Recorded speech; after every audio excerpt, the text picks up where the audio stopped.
Grab a beer and pull up a chair. Welcome to the Northwoods Beer Guy podcast. All right, everybody, welcome back. And we are finally back in the studio. Yes, we are. And it's I'm here with Jim. Hey, Mike, how you doing, buddy? Doing good, man. How about yourself? Just another day in paradise. Well, that's good. I like to hear that. So we've been doing a lot of on-location stuff. We've been... doing all. It seems like we're never in studio. Well, it's the summertime, so it's the summertime. Yeah, always busy out doing something somewhere else. That is for sure. And a couple weeks ago, 4th of July, you weren't able to make it up to the Northwoods this year to defend your title. Yep. You had won the beer tasting last year, so we know you're going to be there Labor Day. Yep. So we'll see if you can pick up from where you left off. Fingers are crossed. There you go. I say we had, I'm sure you heard last week, I had VK and Wes were on, and we kind of went through the how the tasting ended, or the results of the tasting, and such. And I tell you, Jim, the thing that just really surprised me, we had basically 3 new people. Yep. One guy, that was his second, 2 guys were their first. They all tied for the win, which I'm still not sure how that happened, but it honestly, in a way, is kind of refreshing a little bit. I think that sometimes we might get stuck in a rut, so to speak, with the things that we like to taste. And they brought some new stuff, and it really kind of surprised me, the number of people that like some of that stuff. So this next one is going to be interesting to see how it goes. Well, it's like you always tell me, I need to get out of my wheelhouse, and I don't always want to do it on my own. So it's maybe a little easier if somebody kind of forces us into that outside of our comfort zone and try something different, which it never hurts. It's never a bad thing to try something different. Because, like you and I know, tasting craft beers, you can set the same style up, 5 or 6 beers, and they're all going to taste a little bit different. Yep. So I think that's good that getting new people in there. And again, like you always talk about, it's, you're looking for a little bit of flavor. You're trying something new, trying a little bit of flavor. And now you got somebody else says their palate's a little bit different. They're bringing something new. And I think that's great. I don't think you can never hurt or never go wrong by trying something like that. Oh, exactly. And it's, like I said, there was fruit beers put in categories that shocked me, and they did very well. Right. Which totally blows my mind.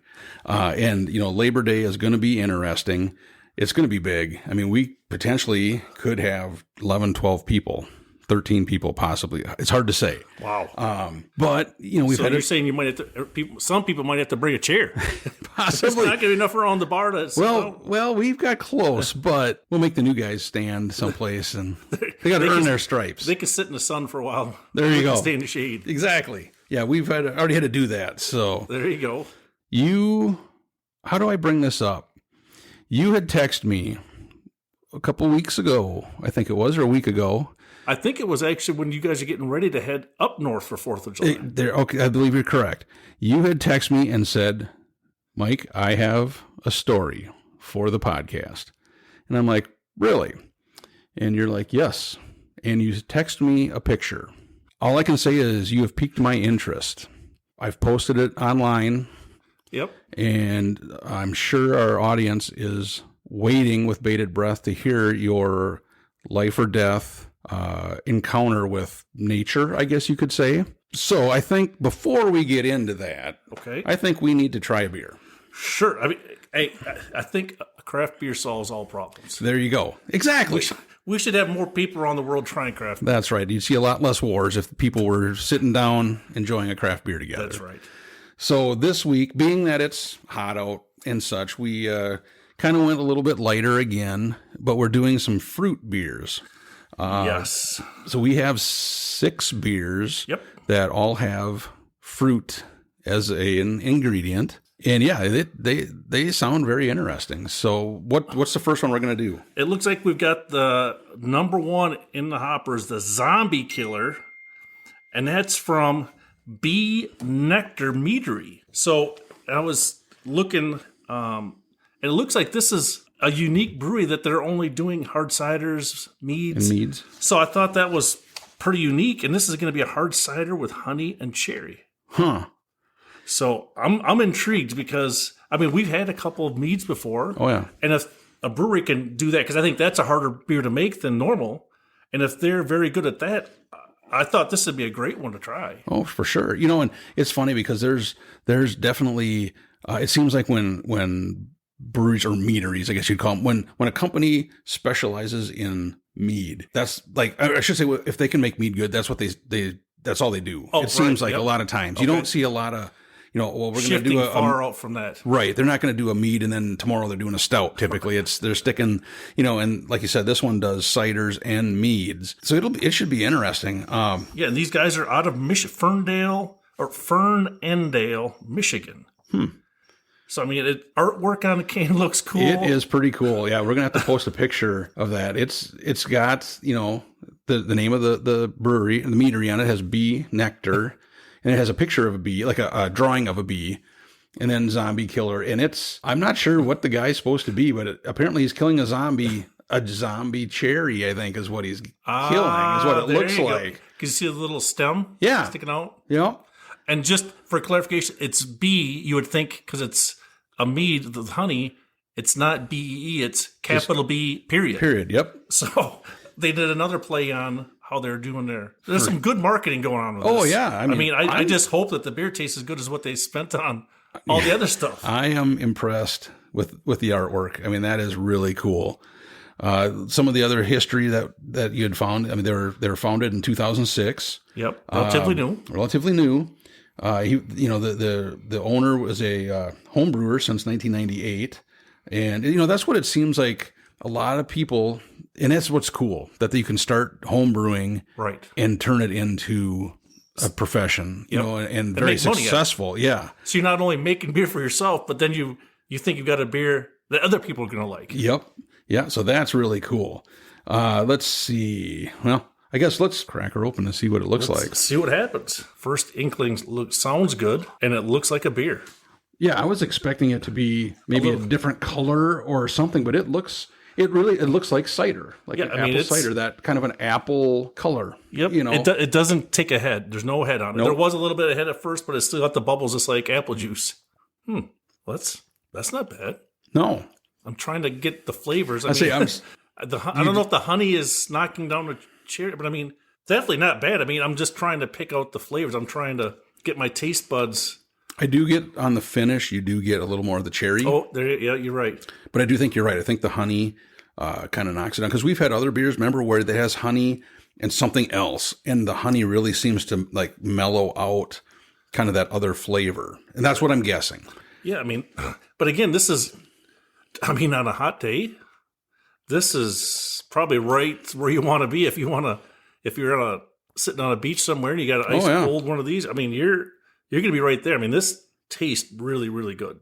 That cherry flavor, I think I was expecting just a little bit more of that flavor. Right. I agree with you there, because when you had sent me the description, and I don't really, there's not a tartness to it really. No. And I do think that's the honey, that kind of takes that away. One thing that I'm I'm almost picking up a little tone of heartburn, a little bit, you know what I mean? Where if I had multiple of them, I might get heartburn from it. And I don't know why, if it's just that extra sweetness or what. I think I'm and again, it's on the finish end. Mm-hmm. It's as it starts to, you've had that drink and it's sitting in your mouth, sitting in your stomach. I can now start to feel a little bit like you're saying. Yeah. And like I said, it's not horrendous. No, it's a very, very good flavor and very refreshing. But like I said, it kind of sits. It just feels like it sits there a little bit. I think the challenge will be if you want to drink more than just one. Right. I think one is probably like for you and I, we're splitting one in our taster glasses. Yep. So for us right now, that's pretty good. But I mean, you're right. If would you do a 6-pack? Yeah, I don't know. But here again, I guess it's a little harder for you and I to say yes we would, because we don't drink a whole lot of ciders. Correct. Right. So that kind of makes it a little more difficult, but that's a good way to look at it. Could you drink multiple? I think you could do a couple of them. Yeah, on a hot day. On a hot day, yeah. Because like I said, it is refreshing. It's got good flavor. I don't know. Like I said, it just kind of sits there, a little bit. But I enjoy it. I think it's pretty good. So what are you thinking on stars then? Since we'll have you start them off. I would say I'd give it like a 2.7. Just a little. It's above average, right? But I think just that kind of a feeling of maybe possible heartburn kind of knocks it down a little bit for me. All right, and I definitely know where you're coming from. I know where that it's on the finish. That's where I'm getting that. But I think for me, it is pretty smooth, and I don't think I could drink a 6-pack, but I think I could do a couple of these. So I think I'm going to go with 3.0. Okay, I'm going a little bit higher. Yep. And I give them their artwork is really cool. Yes. I give them credit for that. Right, That's cool. I gave it a 1/10 of a point for that. Good, yeah. So I included that in my points. All right, cool. Okay, hit me with the story. All right, so, and I'm going to try to paint the picture because Mike has been out to my farm a few times. He kind of knows how our farm is laid out. So it's kind of in a low area, and I've got a nice shed, 60 by 70 shed, and I was working on one of my John Deere tractors. The alternator went out. So I had went up to the store early in the morning, came back. So was this the big tractor or the smaller one with the bucket on it? The smaller one with the bucket. Okay. 40/20. Yep. So the alternator is very easy to get to. You can stand right by the front tire and you can take it on. So it's very easy to do. So I'm not very mechanically inclined. I can't do a lot of the engine stuff, but the parts on the outside I can work on. So when I came back and I started working on it, and I didn't have the radio going or nothing, and all of a sudden I heard this. It almost sounded like a tire was going flat. So I'm like, well, wonder what the heck that noise is. I didn't hear it, so I kept on working on the alternator, kept on, nothing. I'm like, all right. Then, so I'm like, all right, well, this is definitely not a flat tire. It's definitely some type of animal. Okay. And on my farm, I don't have any animals. I have wildlife. You don't have domesticated animals, you're saying? Correct. Okay. So I said, well, let me just walk in the shed here to see if maybe there's something in here. Because that sound, the only other time I'd heard it sound like that is if it was from a snake. Eesh. So I'm like, well, I'm hoping it's not a snake, but let me go in here and just kind of walk around with a stick to poke around and see what I can find. So I no more than walk through the big sliding door, and I look over, and I see two little eyes looking at me. Like snake eyes, or? So they were a little bit higher. It was a baby raccoon. Okay. So it was all by itself. So that somehow got separated from its mother and all its other little ones. And it was just sitting over there all hunched up like I don't know if you ever seen like a skunk, how they arch their back and their tail gets all fluffy. Oh, sure. Yep. Like I think cats do it sometime. And it was just like hissing at me. So where in the shed was it? Was it? It was right there. We have you know how I always save the paper so we could burn it? Yes. So I have a bunch of bags of that paper there and right by the workbench. Okay. And it was just right there, eyeball to eyeball. We're about 10 feet apart. I'm like, so my goal was to like walk over by it. I'll shoo it out the door because I left the door open. Shoo it out. It can go back to its family. Okay. So I go over by it and it then proceeds to like burrow underneath the bags of garbage that are there. So it doesn't want to go out. So I finally move some of the bags and it like starts walking towards the door. I'm like, this is going to be easy. And it looks out the door, turns its head, then walks to the big sliding door. I'm like, all right, well, just walk out the big sliding door. There's nothing keeping it. It looks out the big sliding door and then commences to turn and run to the whole other end of the shed. I'm like, don't do this. So it runs down to the shed. I run down the other side to try to like cut it off. And we meet face to face on the end of the combine. He then commences to crawling, like a squirrel up through into the combine. I'm like, oh no, now what am I going to do? So now I'm looking, I'm like a couple feet away and it is like attached itself with all its claws inside the combine. Inside the front of the combine, or like right where all the gears and all the belts on the side, right underneath the cab. Okay, yeah. So now I'm to the point where I'm like, well, this is not going to turn out good for either the raccoon or me if I try to go in there and mess with this. So then I came up with a bright idea. I'll call my wife and have her come out and help me.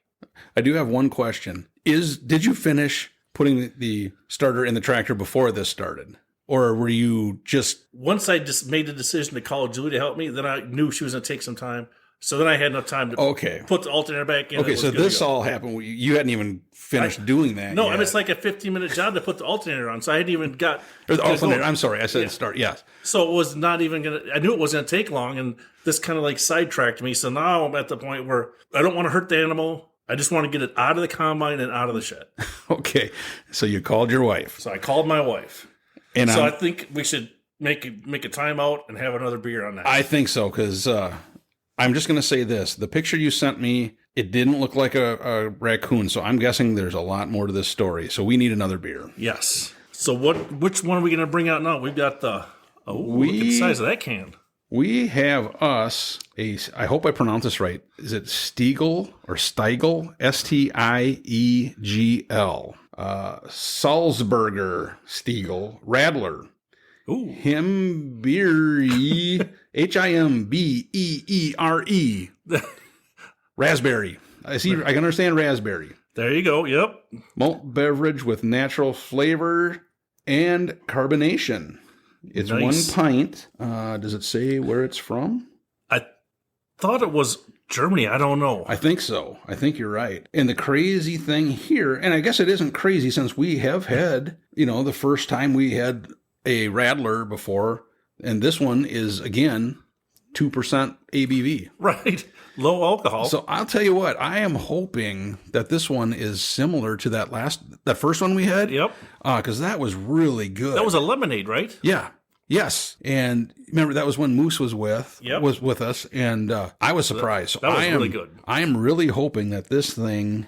Well, I looked down here, and it says it's 40% Stiegl Gold Bra and 60% fruit soda. Yeah, because remember, that's what we learned is that a Radler is beer and soda. Right. Just, I guess for us, we don't usually go to Germany to have these mixes of this combination. So, right. And I think I don't know if we talked about it on here or in passing, but this is a little bit different than a shandy, right? Correct. The shandy is kind of like the cousin of the Radler. Okay. Is what we kind of learned. Right. That's what I thought. And, folks, I'm really not a shandy fan, but these Radlers are actually not too bad. Yes. And like the last one on a hot day, this would be really good. That one was going to be really good. So I'm hoping that this is a replay of that. My fingers are crossed because I'm like, well, it looks like we're going to have a little bit more to drink than that. Yeah, because it comes in a pint can. It's got, the logo on the front, has Radler, and then the Himbeere, or however you pronounce that. It's got raspberries on it, and it's a neat looking can. Yeah, I mean, the expectations are high again. Yep, let's see what we got. Oh my gosh, it's pink. There you go. Well, there's got to be some raspberries in there, though. There must be some raspberry, and there's quite a bit of head there. Yeah, nice head. I mean, that's encouraging. So we'll let that. Look at that. It's very. The more you get in your glass, that aroma is very. You can smell raspberry. Yes, it's very good. Wow, that's pretty good. that tastes. Wow, man, that is. Did it beat the lemonade one? I'm gonna put more in my glass here. So once the head went down, I think this might be better than the lemonade. You might be right. Wow, this is a very. It tastes. I'm trying to think like a raspberry pop. I'm trying to think. Well, I think but it's like. It's adult not sweet. Raspberry. No. It's not sweet. Like, a lot of the times when people use fruit, they put a lot of sugar. This has just got flavor. You're right. This is not. That is a perfect way to say this, Jim. I mean, yeah, I was going down a wrong path. I mean, you're right. I mean, the raspberry is not over the top, because sometimes it's really, and really sweet. Yes. This is not. You get a really good raspberry flavor. And I mean, it's not like it doesn't overtake your taste buds. Mm-mm. It just sits on your palate, and then the finish is clean and smooth. It's very refreshing. That's wild. So, and again, I don't know if we mentioned this at the beginning, but these 6 beers I found at Build Your Own Six Pack. So it wasn't like I tried them before or you tried them. Nope. We just build your own six pack. So we're one of the things, and I know Brian has brought this up before. You've brought it up. This one, actually, they tell you the perfect temperature to serve it at. oh It's 43 to 46 degrees. And this has got to be close. yeah, it's That is good. I mean, my only. am I going to turn into nothing but a Radler drinker? No. But I will tell you this, on a hot day, I may have to stock some of these in the fridge, so go sit on the deck or whatever and pull one of those out when it's hot. That'd be good. Well, I think, and I'm not condoning drinking and driving, but at 2% alcohol, you could mow your lawn with this and not. Oh, correct. This is like very surprisingly good. I had high expectations, but I think it exceeded those expectations. I think you're right. Like I said, it's funny because I do think, you and I like to kind of definitely are on the other end of the spectrum where 10% and up is kind of our specialty. Right. We really can kind of pick those apart. It's shocking to me that we'd have two beers that were 2% that we think are extremely good, and I mean, some people may be like, well, it's not all beer. Yeah, it kind of is. I mean, there's alcohol. Yep, there is. And I know Gold bra. Yeah, exactly. Whatever that is. Yeah. We'd have to try it sometime. But no, this is good. Yeah, I mean, I would recommend this beer. Granted, it may not be considered a craft beer in some circles, but I would recommend anybody to try this beer. I mean, because it is so, the balance, everything, crisp, clean, refreshing, all those key words you're talking about a lot of times. This hits all of them right on the nail. They did a great job with the raspberry flavor. Oh. You know what I mean? It's not too sweet. It's not too tart. It's almost there's close a lot to perfect as we've had so far. I would say there's probably a lot of craft brewers that are out there that have used raspberries before. Could learn something from this beer on how to make their own craft beer tart if they're incorporating the raspberries into it. Yep. Because it's just like that perfect combination.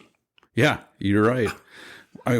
What do you think on a score, man? Wow, I'm going to step out on a limb. I'm going to go 4.0. Well, I know I'm probably way outside of my lane on that one. Well, all I'm going to say is that's exactly the number I was thinking. Yeah. And it shocks me because this, as good as that lemonade one we had was, I think this one is even better. I think you're right. It is shocking. Stiegl, I apologize. I don't know exactly how to pronounce your name, but wow, you did a great job. I mean, that is up there with all our bourbon barrel drinks that we've ever had. I mean, it's right in that same category because and I think we always like the way the flavors mix and are combined together. So you're not really picking out one, but you can taste them and then they're in the right amounts. Right. Yep. The balances. This is perfectly balanced. Yep. I would agree. So can we save a little bit and we can back to our story? Let's get back to your story. So you had just called your wife. Yes. So if anybody knows my wife, bless her heart, she is not a farm girl. So whenever you get her on the phone to say, honey, could you come out to the farm and help me? You get this long pause before you get a response. And once I said, hey, I've got a baby raccoon. He's real nice and cuddly. I just got to get him out. Then that kind of convinced her maybe she should come out and help me. Okay. So I said, all I really needed you to do is kind of like be the person to guide it so we can get it out the 20-foot door. I mean, once we get it head in one direction, it should shoot right out. Sees the sunlight, goes right to the sunlight. That was the plan. So she shows up, and I get her all situated. We're all ready to go by the combine. I open up the side door to look inside. Nothing. No raccoon. I'm like, where's that? I looked all inside. I climbed through the whole combine. Nothing. I'm like, well, gosh darn it. I'm like, so now she's mad because I called her out, and now we can't find the raccoon. So she goes back to her car, and I'm like, well, hang on. Let me just look where I saw it before. Maybe it like burrowed itself back under these bags. I go over there, boop, eyeballs, found him. So now I'm assuming that he's probably a little bit agitated at this point because he's like hissing a little bit more. I moved a lot of the stuff where he was like getting comfortable. So we start moving the stuff around. He like goes by the door, then he comes back.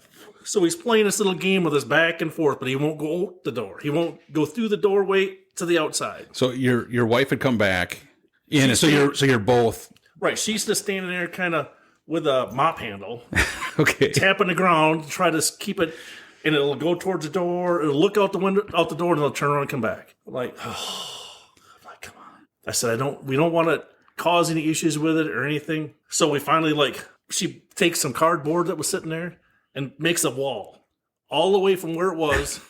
So now it's a complete like a chute. Yes. So it's a complete, it can't even turn around. It's got to go one way right out the door. Problem solved, right? So I go over there, I'm like pushing stuff around. It jumps out, looks at the chute, turns around and goes underneath the lawnmower.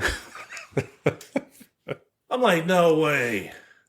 I'm like, all right, maybe this will help us. I said, because it was a push lawnmower, so maybe if I pull the lawnmower over to the door, push down the back, it'll be open, it'll shoot right out. So as I start moving the lawnmower, I look down and all I see is legs and tail coming out underneath it. Like the lawnmower's on. I'm like, what's it doing? It's like just freaking out. Its arms and legs are shooting out underneath it. I'm like, oh no. I'm like, dude, buddy, calm down. So then I try to get over close to the door, push down on the back. He shoots out right straight towards Julie. So then she turns and starts running. I'm like, oh, the wipers. So now we had it under control. Now it's shooting back out around. I get in front of it, tap on the ground a little bit, turns around. He goes out of the shed, and he goes where we got some wood split. Okay. I'm like, whew, got him out. So Julie's all excited. Because now, it ran at her. It didn't get her. It's finally got it out of the shed. So I'm like, so we finally go around the corner. I'm like, well, where did it go? She goes, well, it went around the corner here by the wood. So we're looking, don't see it. Then all of a sudden, boom, it shoots out the end. Does it, how raccoons run? Yep. Goes into the cornfield. Done. I'm like, wow, well, this a little more excitement than we needed. Didn't expect it to be quite this dramatic. But we got the raccoon out. Raccoon was not hurt. Going back to its family. Problem solved. So we're standing at the end of the shed where we've got the wood stacked. Mm-hmm. And I'm looking and I'm like, that doesn't look right. She goes, what do you mean? I'm like, well, underneath the corn head, there's gravel mounded up. I'm like, there's only one rodent. There's a couple rodents that might dig that. So I'm like, hold that thought. Okay. We need another beer. All right. So we know there's something else there's going on. Something else going on. Okay. Oh, the suspense is killing me now. So you see, there's more than just what was on the picture. Yeah. All right. Oh. So now we're going to have a bottle. And this is the only bottle that we had in this category. And this is by Founders. And it's Rubaeus. I hope I'm pronouncing that correctly, because it's R-U with the two dots over it. B-A-E-U-S.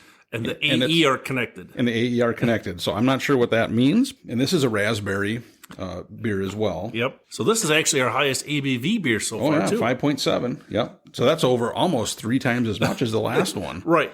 And for whatever reason, a lot of these beers, and I looked up, they didn't have a lot about the product itself. Mm-hmm. So there's a little bit more about the brewer than there is about the beer itself. Right. Because I looked, and I don't know if they don't want to put too much out there or what they were doing, but we've had very good luck with Founders. Founders always had a very good taste and flavor. Say CBS, KBS, the Dirty Bastard line, the Breakfast Bastard, all those have been just amazing. In their brewery, they were bought. Was it about a year or so ago, I believe? And the good thing has been that they've kind of left them do their thing. Good. Because that was the thing that was concerning me is, oh boy, somebody buys this brewery that has a track record, a very good track record, and are they going to start changing recipes to go cheap and stuff like that? And so far, knock on wood, they have not done that. Let's hope they keep doing it. Let's hope for this one too. Yeah, so at least one more bottle. This one, we'll see how it is. I'm not sure how it'll be, but let's. And again, it's got the normal Founders label on the cap, on the top of the neck, and then it's got raspberry plant. There you go. Kind of thing on the label. So let's check her out. And the bottles are all the same kind of bottles that Founders has that same style bottle all the time. Yep. Pretty much every Founders looks like that. I did see at the store now they've changed the labels. Oh. And I know I've seen online too that a lot of people are saying that they're really not big fans of the new labeling. Hopefully they go back to the old way. Kind of the old way, because I think a lot of people, they're kind of almost an iconic kind of look to it. Because it says it's been around for 25 years. Oh, yeah. So it's been around for a while. And it does have that red. This reddish, pinkish. does have that kind of a reddish, what you'd expect again from a raspberry, Oh yeah, you can smell. Ooh. This one smells definitely more beery than the last one. Yes. I'll say it definitely has the ale smell. You can taste raspberry. And it's a different flavor raspberry than that Radler. Oh yeah. I mean, it's not bad, but it's just a little different. It's got a little, to me, it's got a little sharper finish, or you know what I mean? Kind of not harsh, but kind of a. And it's like a quick finish. Yes. It doesn't linger. It's like sharp, but it goes away really quick. But the flavor, I mean, it's not bad. But now, I mean, the hard part was we started with that Radler, which set the bar pretty high for a lot of raspberry. So again, this is not bad. It's just a little bit different. Yeah. And like I said, this is definitely an ale. So it's 5.7%, like I said, almost 3 times as high as the Radler. But it's not. The thing I notice, I think the raspberry flavor is not. That Radler was almost the perfect level of raspberry. This one is not that. Right. They could have used. It's not sweet. It's not. No. It's just that raspberry flavor. Yep. I was going to say they could have used a little bit more. I think that's maybe what it is. Because it's like you can't put your finger on exactly what it is, but it's different. This will sound weird. When I taste it, like you initially swallow it, you get the kind of a raspberry that goes away real quick, and then almost like the aftertaste is almost, like when you have grapefruit and you get almost that bitter at the end. Right. It's almost similar to that. It almost has the tartness of the raspberry hits you afterwards. Right. It's kind of what it feels like. Which, and you don't know how the brewmaster's doing that. I mean, to make the way those flavors come through. Mm-hmm. I mean, it's still good. It's still, I mean, I have no problem drinking this, at all. I just don't know, when you compare it like we're doing now, which not a lot of people are able to buy different beers and compare like we do. But when you put it next to the Radler, it is a little bit lower. It is not quite the same flavor. Yep. Unfortunately. I would agree.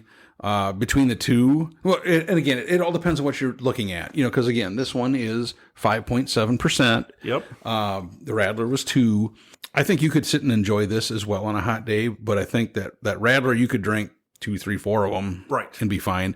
This one, it's going to be a little stronger. Yes, stronger, not worse. No, but just stronger in alcohol, and the flavors are a little bit different. Yep. Score-wise, for me, I think because of, like I said, it's got that little bit of a weird, that finish. It's right. And it's not bad, but it's different. And I think the raspberry flavor could be amped up just a little bit. You don't want to go too much, or else it gets that really weird, fake raspberry taste. Yes. I'm going to go like a 3.4. And you were really close. I was going right at the 3.5. I think that's where I was going to sit. It's not bad, but now tasting that Radler, it's not to that level. No, it's good. It's good, but that Radler is excellent. Yep, it's in a whole different level for me. And the thing with the Radler, I just wonder, because both of them that we had, I believe, were from Germany. Yes, different brewers, but I just wonder, because I've had a Radler from a different company in the States. And it was just it wasn't really in this caliber. Right.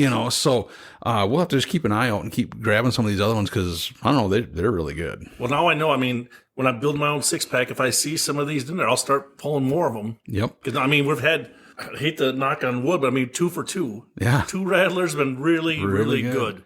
Yeah, flavor. And folks, that's the thing. Like around us, and I'm sure it's the same where you're at. A lot of liquor stores, a lot of bottle shops, things like that. They will have a build your own 6-pack, and that I do like that, because you and I both had where you had to buy 6 or you had to buy whatever, and you drink the first one, and you're like, "Oh, who can I pawn these off on?" To try and. Try to. You don't want to give somebody anything bad, but right, it doesn't taste good, so you're not going to be able to drink all of them. So you're like, you can have this, but you got to drink this first, kind of thing. Yep, I know it. So I do very much enjoy the build your own 6-pack, and some places have really good selections. Other places they're a little bit I'm gonna say lacking, but maybe they don't rotate They don't rotate it. There you go. And that's one of the things that honestly, I think if I owned a place like that, I would almost have some of every beer. And we've been to places where it's a flat rate, $9.99, $8.99 for a 6-pack. Yep. Well, a lot of those are like your more common beers from that area. Yep. Then we've been to places where it's based per bottle. So you may have a barrel age that it might cost you $5 for a bottle. Right. And then you have another one that might be $2 or $3. So I think that's a really good way to get people to buy more. That you get the one, they can try them, go, I really like that. I'm going to buy that. Yep. I'm going to go back there and buy the 6-pack. Exactly. I mean, that's exactly what I would do. And the place where I buy these, well, the way the lady said was if they have like just 1 or 2 6-packs or 12-packs left, they'll break it apart and put it in the build your own 6-pack. Okay. So they go from the opposite way. So if it's selling good, then they'll put it in there rather than doing it at the front beforehand. end. Yeah. So same concept, but just different. Reverse. Yeah, kind of reverse. Okay. So Back to the story. The raccoon is gone. The raccoon is gone. It's in the cornfield. It is left. And now you saw something under the corn head for the combine. Yes. So we're standing there, and I'm like, well, this is definitely not right. And there's a few different rodents where I think it could be, and I'm just hoping that it's not a skunk. Oh. So I go over by the wood pile and start like pounding on it with my shovel, seeing what's going on. Nothing. All of a sudden, I stop and I hear this. And it was actually more like a growl. Julie can do this growl. Like, So you had an idea it wasn't the raccoon again. Right. It was, because it had like a growl to it. Okay. I'm like, well, so now we kind of crossed off what we know it isn't. Right.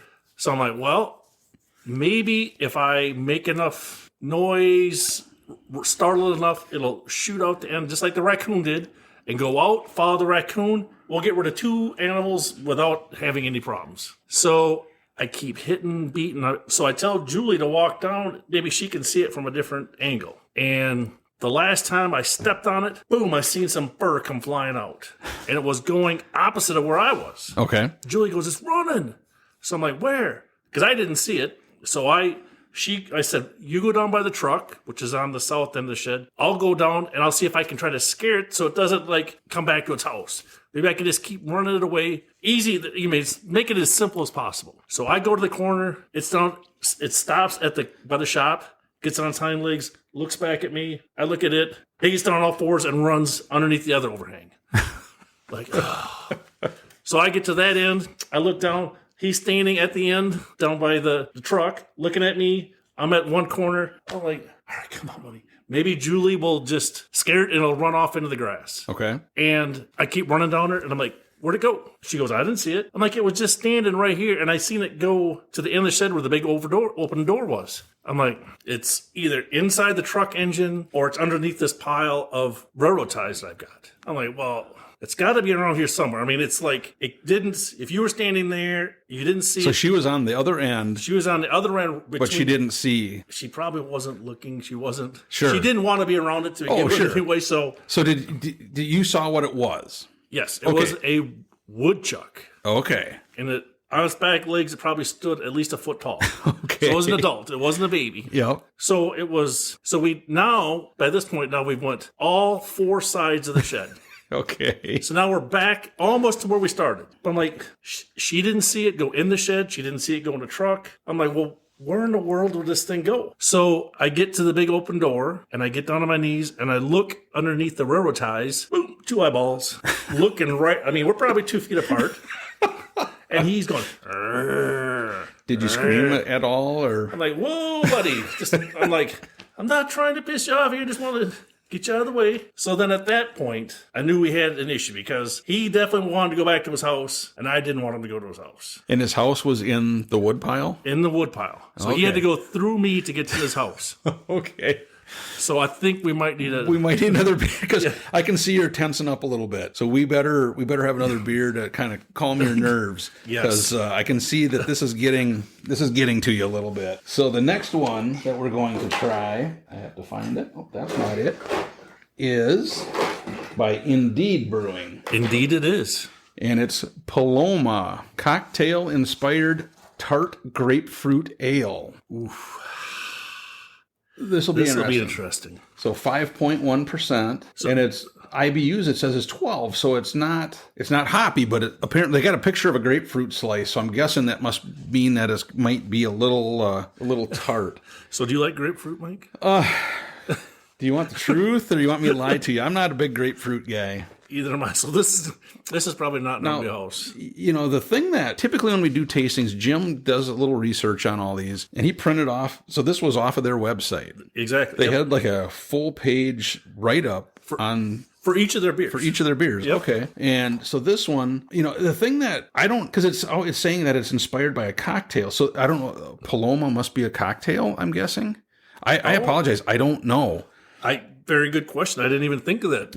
Yeah, so it says it's supposed to be taste is going to be tart grapefruit and citrus with faint smoke in the finish. Really? Yeah. Well, that's nice. So let's see. Well, this is hard to read. I'm not going to read it. When I print it off, you know, your eyes look so much better. Yeah. But now it's like. But it says it's like I said that it's inspired by a cocktail.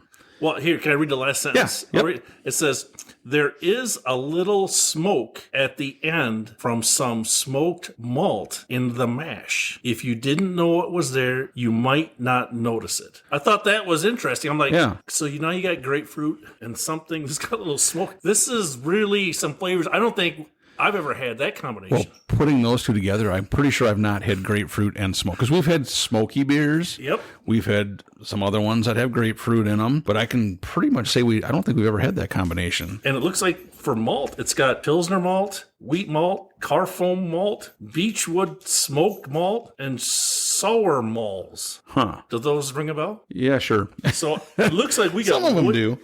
A lot of. This should be interesting. You know, the can is kind of a pinkish, grapefruit color. There you go. And it's Untappd Brewing Company, and it looks like grapefruit slices is kind of, is what I'm guessing. You go. Yep, you're right. And then the Paloma cocktail-inspired tart grapefruit ale. Yeah, well, let's... Well, my expectation is low on this because there's a couple things that I'm not... Let's see what happens. Oh, it's very light in color.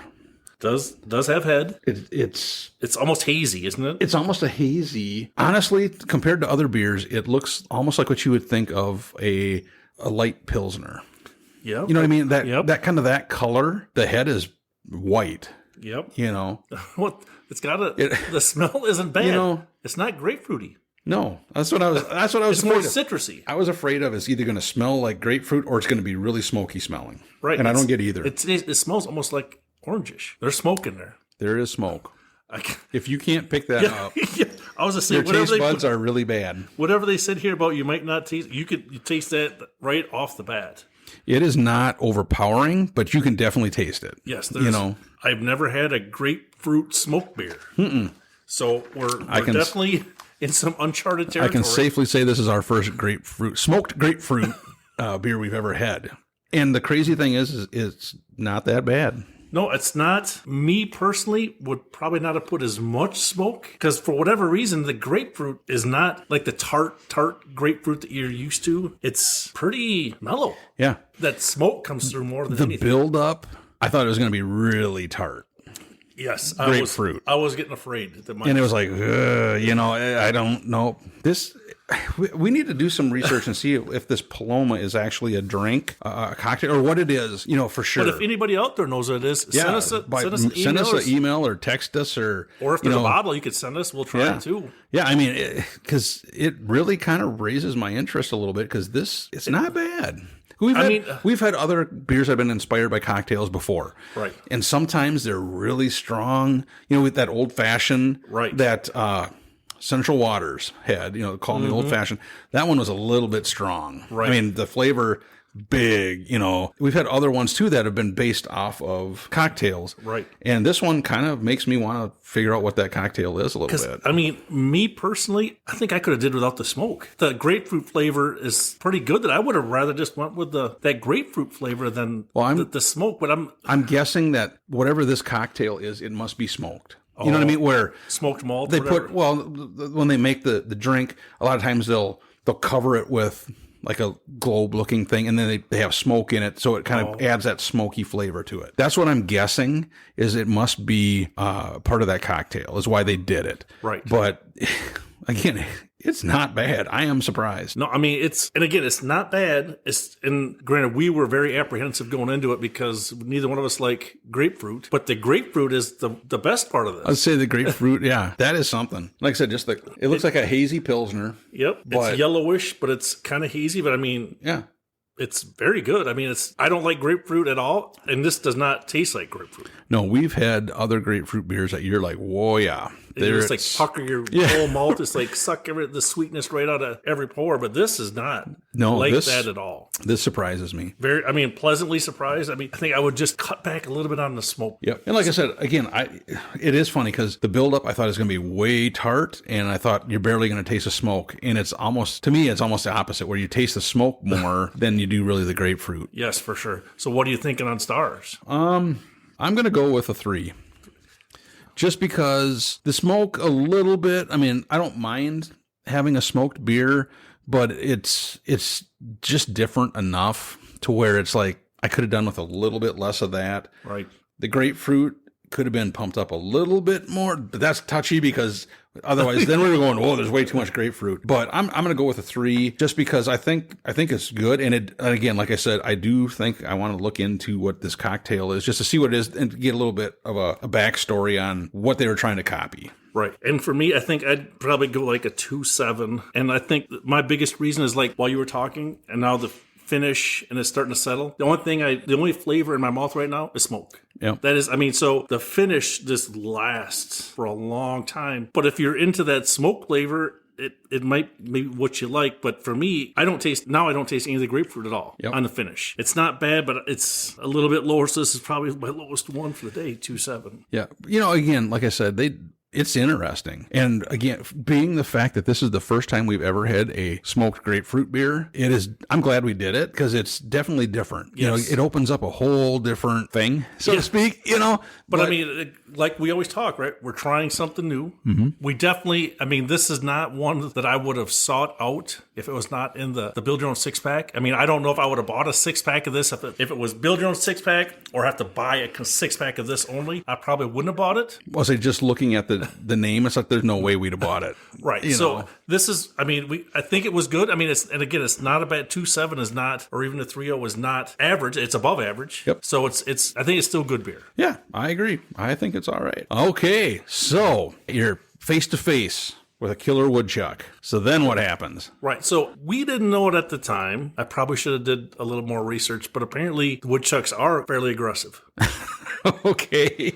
Being on a farm around animals, most animals are pretty docile. They're not, you don't think they're going to be too aggressive. Mm-hmm. And this one made no indication that he was like going to do anything other than maybe go somewhere. So he was on his own again, away from humans. So at this point, after I see him, I'm like, whoa, all right. I find myself a broom, one of those small little wooden broom handles. Yep. I'm like, maybe there's a way that I can stick the broom handle in there, turn him around, get him like situated so he's like facing away from me. Boom, poke him a couple times, out he goes. That was my plan. So as soon as I come back out with the broom handle, my wife says, I go, hey, maybe you better take a video of this. Just to, I don't know what's going to happen. Maybe it could be nothing. I said, but maybe you should take a video. So she then commences opening the truck door, getting inside the truck, standing in the truck. And so she's like 3 or 4 feet above all of us down. She's like looking down. I'm like, so I didn't know if she was scared that it was going to attack her or she wanted a better vantage point for the video. So she's there. I stick in there a couple times. Nothing. I'm like, all right. And you can still see him. I can still see him. Okay.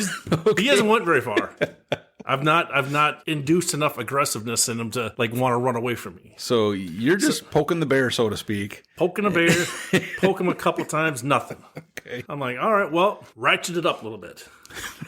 So now I then commence to like stomping on the wood to make the wood pile move. Okay. So now everything around him is shaking like it's an earthquake. Nothing. All I hear is a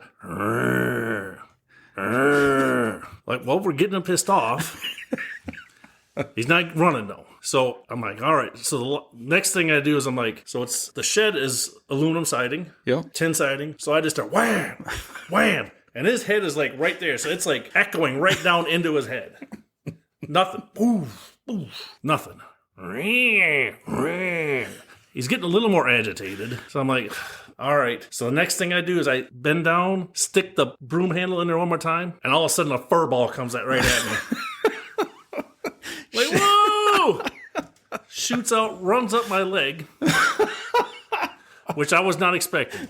Okay. So apparently I was in between him and his house. Did you scream? I did not scream, but I moved quicker than I normally do. I'm going to have to check with your wife and see if you screamed or not. It's on the video. It shows me not.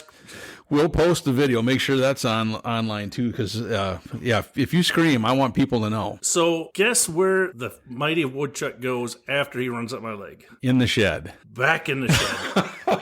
I'm like, you got to be kidding me. I'm like, you couldn't just go back to your house? So he goes down one side of the shed. I run down the other side of the shed. We come to the end. He is then all of a sudden going to cut in front of the combine and start going up the stairs into the loft. I'm underneath the stairs looking at him eyeball to eyeball again, and we're like 3 feet apart. We're going to be best friends here at the end of the day. I didn't know that. And I'm like, you are not going up in the loft. So then I start beating the wooden stairs, banging on him. He like then whips around, goes back down. The machinery is close enough where I can't run after him. So then I'm looking, he gets down to the end, stands up, like he like leans back like he's stretching, looks back at me and kind of walks off. I'm like, Julie, like, you're not helping me here. I'm in here trying to keep this thing from like tearing up the shed. But he is not scared at all. We did not scare him. He goes back out the door, back into his house. So he makes a complete 360 now from what we scared about back into the house. All right, hold that thought. All right. We need a beer. Yeah, I was traumatized from... I still think you screamed. I'm going with the fact you screamed. That's what I think. All right. Well, that is your... I have not. There was a lot of high-pitched whistling going on, but I think it was Julie screaming. Oh, that's what you're going to say now. It sounded like a girl, so it was Julie. It wasn't you. Right. See? Okay. You can't differentiate voices on the... Oh, my gosh. So that had to be a little concerning when it was running up your leg. Yeah, it happened very quickly. Because it came shot out like a cannonball out of the hole underneath the rubber ties up at my leg. And the fact that you were looking him in the eye, he probably had ill intention in his eye. So he was looking at you like, it's you, buddy. Well, plus that growling noise probably was a good indicator for me that he wasn't happy. He wasn't happy. So, all right, ladies, gentlemen. The next beer we're going to do, Jim, is by Revolution. Actually, the next two are by Revolution. All right. And they sound really interesting. So the first one we have is Revolution Freedom Lemonade Session Sour. Ooh, sour. So this should be interesting. 4.5%. Let's see their little write-up. It said, the bright sweetness of real lemons converges with pure cane sugar for a refreshingly tart finish. Tart. So it should be interesting to see, is it tart like the last couple that said they were tart, but they really weren't? Or is it going to really be... Right, like a sour tart. Right, you know. Their artwork on here, it's kind of interesting because it's a white and yellow can. It has Freedom Lemonade on it. And then it looks like some kind of a bird, like almost like an eagle talons grabbing a bunch of lemons. And what's unique, I don't know if you saw that on the other part that I cut out there, but each one has those talons on each one of their beers. Yeah, so this is like an entire series that they have because they've got lemonade, they have strawberry lemonade. I think they call it the Freedom series. Yeah, because they're all Freedom Lemonade, Freedom Strawberry Lemonade, Freedom of Speech, Freedom of Press, Freedom of Expression, Freedom of Assembly. So it's kind of goes along with the First Amendment. Right, so all freedom related. Yeah, so that's kind of cool. You know, I give them credit for that. And then I don't know if you saw that one note on there. It said that Revolution is the largest independently owned brewer in Illinois. Yeah, that's kind of wild. I never would have thought that. We've had a number of Revolution beers, right? But I never knew that they were that big. No, I didn't think either. And again, this is in the build your own 6-pack, so it's like, well, it looks different. The artwork looks cool. Yeah. So I'm intrigued to try these. So the first one we have, like I said, is the Freedom Lemonade.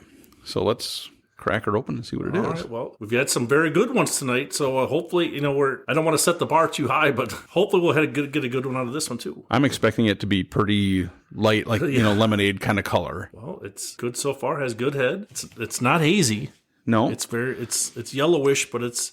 Yeah, I thought it was going to be lighter color, honestly. More like lemonade, but it looks, again, kind of like a Pilsner color. Ooh, you smell lemons. You smell lemons, that is for smell sure. them right off the bat. Wow. There's tartness there. It's not bad. It's not as tart as I was thinking, but it is tartar than, I don't know. It's almost like if tartar is a word, I don't know. It's almost like a glass of lemonade. Kind of, yeah. I mean, it's, when you think about it, like if you just have a lemonade stand and you take that first swig, that's exactly what it tasted like. Yep, exactly. So 4.5%. And again, there wasn't much of a write-up for it. It says the lemons converge to pure cane sugar. Yeah, it's not bad. It's not bad. The tartness, and then I don't know if that comes from the sour part or how they... Right. I think, again, if I had to, and this is a bad comparison, if I had to compare or choose between that and the Radler, I'd probably pick the Radler first on a hot day. Right. Yes, I would too. But this is not bad. I mean, for hard lemonades, I still think one of the best hard lemonades that I've ever had is by Sand Creek in Black River Falls, Wisconsin. Oh, is that the blackberry one? Well, they have several different ones. They have the one they make a lot is the blackberry lemonade. Okay. They've had they've had lemon lime. They've had I think cherry. I mean, they've got a whole kind of a vast array of different ones. But that one, I don't know, it's not over sweet, it's not sour. I can drink a few of those and not have to worry about heartburn or anything like that. This one seems like it's fairly smooth, and it might be one you could drink a couple of. Yeah, I mean, again, this is not bad. I'm not opposed to it. Sorry to cut you off, Jim. That lemon flavor to me almost tastes like, those lemon hard candies. Right. Where and I hate to say it, but kind of that fake lemon flavor. Right. The initial swallow of that kind of reminds me of that. I was going to take it one step further and say it almost was like the lemon shandy, from Leinekugels. Oh, sure. Yep. Because that is very lemony too. That one's almost pledge. Yes. Lemony. Yes. Yep. And when you take that first smell of this, the aroma is very, very strong, like that shandy was. Yeah. But it's not, the flavor's not as extreme as what that. Correct. I agree with you there. But like I said, I don't know. It just almost has a fake lemon to me. Like those sour lemon candies, you know what I'm talking about? Where yes. I mean, it's hard. It's definitely hard to put you, because again, I think we're splitting hairs. Yes. Because it's not bad. It's nope. You wouldn't pour it out. Nope.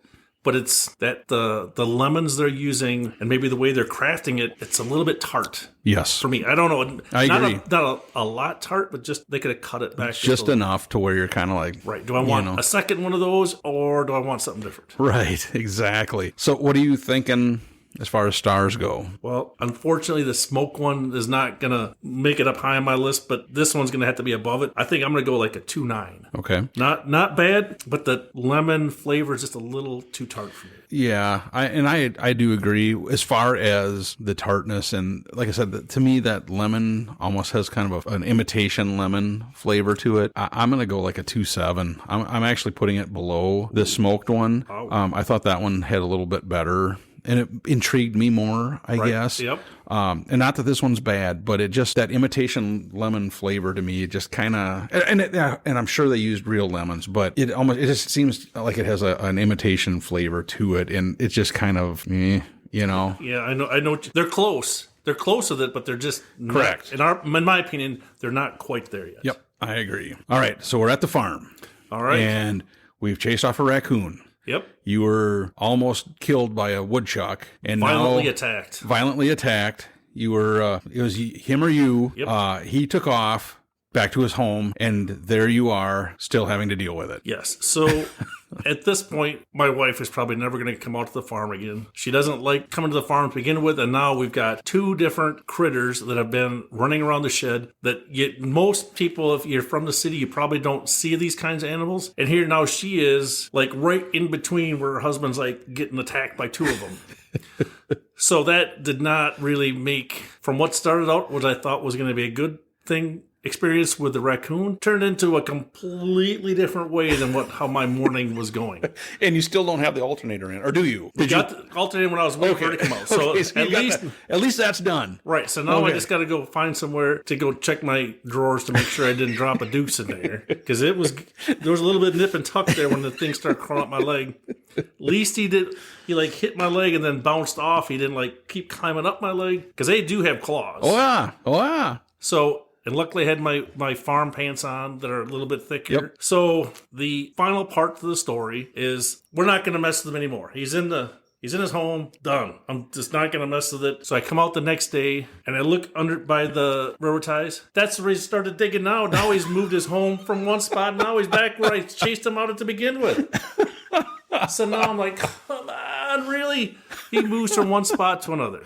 Okay. So I haven't messed with him since. I found Have you seen him? Oh, there's fresh tracks. I mean, every day I go out there. Oh, well, yeah. So I haven't seen him since, but I've seen fresh activity. Okay. All right. So if he's digging there, is he going to dig under, get back in the shed, or? Well, I'm sure that because the railroad ties are keeping it cooler. Okay. So I'm sure that he's digging underground right there. So I'm going to have to move the railroad ties and get that figured out. So I'm like, just do you think you need to there's enough projects on the farm without having rodents that are digging up and making more work than what you already have. Right.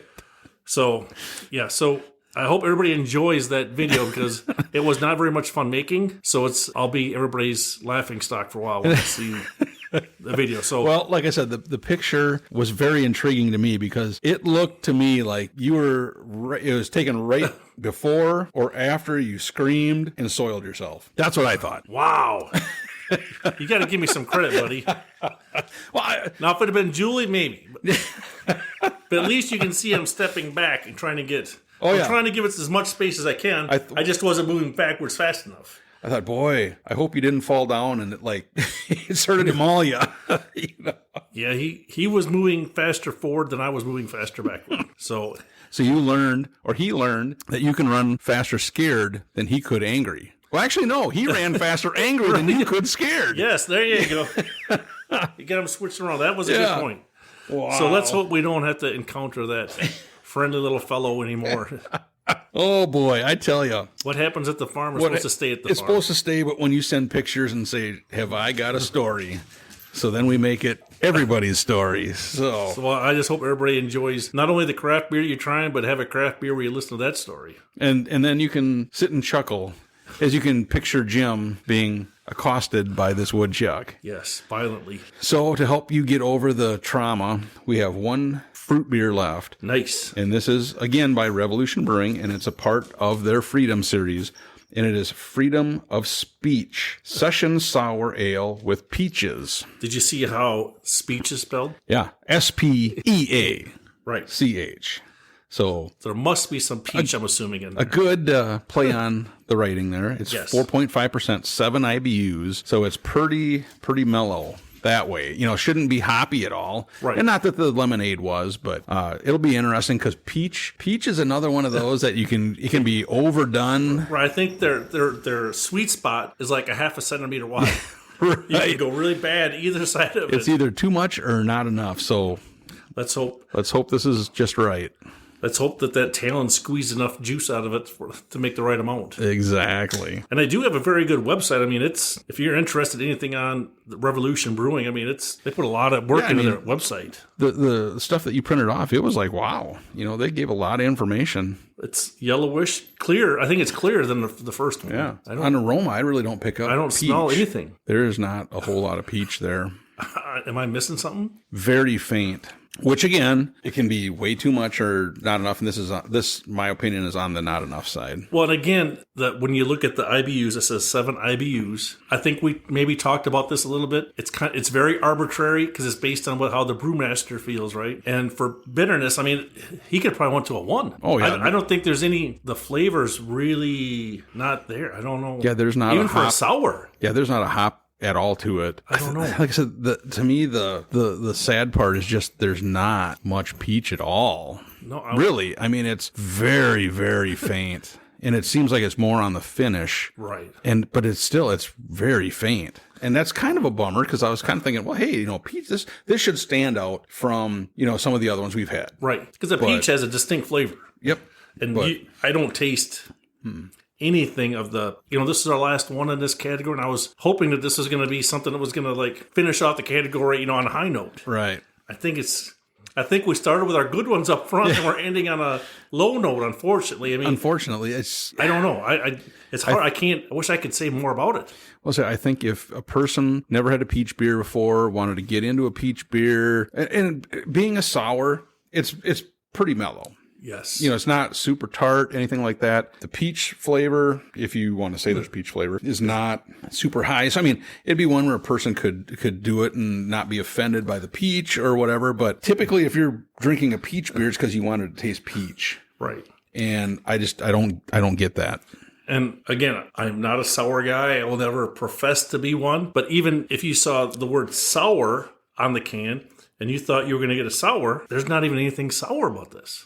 So, it's almost two strikes. There's very little sour flavor or peach flavor. Unfortunately, this is might be our worst one today, unfortunately. Unfortunately, yeah. I agree with you 100%. And it's not because it's a bad flavor. No, it's just no lacking. flavor. It's lacking flavor. Score, I'm doing like a 2-4. Wow.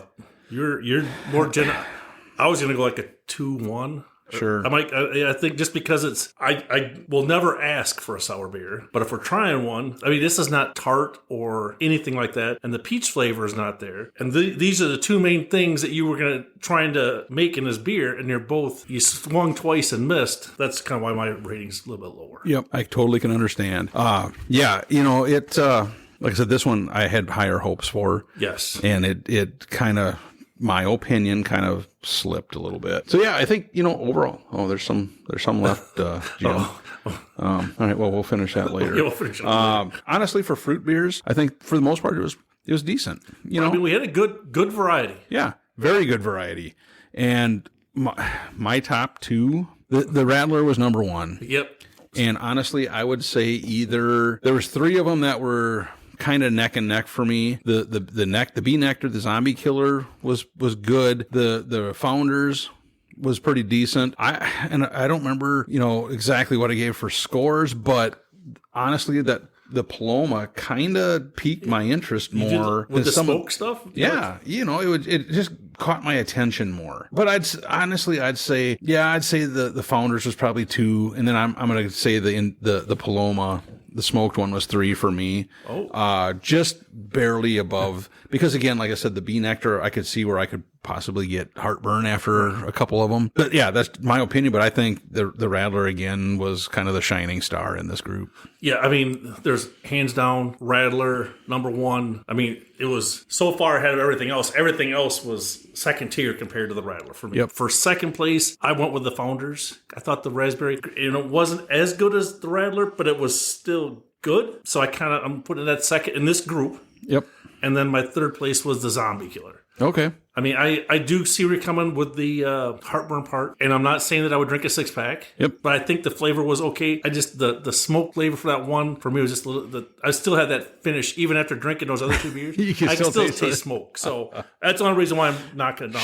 Sure. So yeah, great. And you seem like your nerves are pretty calm after the incident. I'm glad that you survived. Yes. It'd have been. Well, at least Julie was there in case something did happen. Yes. So we were getting a good video no matter what. Yes, there will be the video. So yeah, the video. Look at it, like it, share it, laugh at it. The picture. Yeah. It's kind of something. And, folks, again, here's the best part too. And again, I'm not a social media guy. I don't profess. My cell phone is used for text and to call. So what you're seeing is real life. It was not modified. Nothing was changed to the video. This is exactly how it happened. Because, you never know if it's on some videos and you're out there looking, did this really happen? How did this? But this is a real video of a wild animal that is not a pet or anything like that. This is something that just showed up and attacked me. And the high-pitched squeal was Jim. No. So, yeah, folks, like I said before, if anybody out there knows what the Paloma cocktail is, or if that's the name of it, let me know. I'd be interested just to kind of figure that out and, possibly figure out how to make one or find someplace that makes them to compare to that beer just to see how close it was. Nice. Yep. So I guess, Jim, that kind of wraps this up. Yeah. I mean, it was great. I mean, we don't know what to expect. Yeah. I mean, we started off with a bang, the top good 3, then we started kind of working our way downhill. But I thought it was still good. Oh. I enjoyed this. Thanks for inviting me over. I appreciate coming to your studio to have some beers, because you can never go wrong having for sure. Beer. For sure, and hopefully we'll be able to get the original Brian back in studio, and he's been crazy busy. So we will keep working on getting him back over here. But again, folks, we appreciate you guys listening every week. We enjoy talking to you. If you have any questions or comments for Jim on how he survived his near death experience, he looked into the face of a wild beast twice, stared it down, and stared it down, according to Jim. Again, I'm going to get Julie's story later to see exactly if he stared it down or if it stared him down. We're not exactly sure. But being a Marine, I'm pretty sure you stared him down. Well, I didn't want to hurt him. My whole intent was not to hurt him. Did your military training kick in at all? Right, so I protected myself and my family. Awesome. Well, hey, Jim, thanks a lot for sharing that story. And folks, we hope that your campfires are always warm and your craft beer is always cold. Have a good one. Bye. Thank you for listening to the Northwoods Beer Guy podcast. If you have a question, a comment, or a beer you'd like us to review, please feel free to send us a message at northwoodsbeerguy@gmail.com. You can also find us on Facebook, Twitter, and Instagram. If you're on Untappd, look up Northwoods Beer Guy and send a friend request. Until next week, I hope all your campfires are warm and all your beer is cold.